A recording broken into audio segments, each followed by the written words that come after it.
Bonjour chers étudiants, j'espère que vous vous portez bien. La leçon que nous allons vous présenter ce matin s'intitule « La cellule cancéreuse ».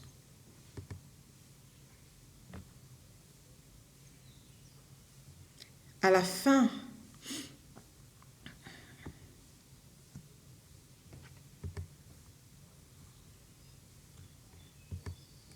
de cette leçon, chacun d'entre vous devra pouvoir définir la cellule cancéreuse, identifier les principales étapes de la cancérogenèse, expliquer le rôle de deux oncogènes, décrire 3 conséquences environnementales liées à la présence de la cellule cancéreuse et enfin, il devra pouvoir citer 2 marqueurs tumoraux utiles à l'exploration de la cellule cancéreuse.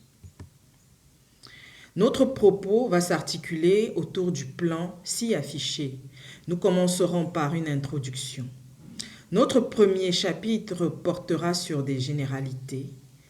Ensuite, nous aborderons la pathogénie. Le troisième chapitre déroulera les caractéristiques morphologiques et moléculaires de la cellule cancéreuse. Et avant de conclure, nous parlerons des conséquences dues à la présence de cellules cancéreuses.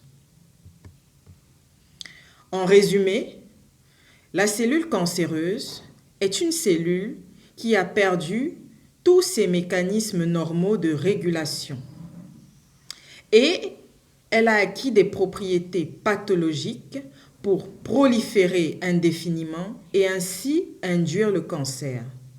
Cette induction va se faire par stimulation de certaines substances appelées proto-oncogènes. Les proto-oncogènes sont des substances normalement retrouvées dans le corps humain, dans les cellules de l'humain.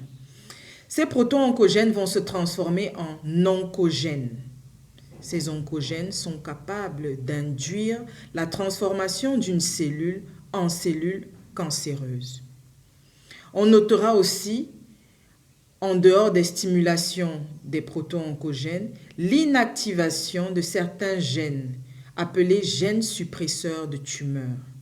Ces gènes-là sont activés normalement par le système immunitaire de l'individu pour lutter efficacement et éradiquer tout ce qui n'est pas du soi.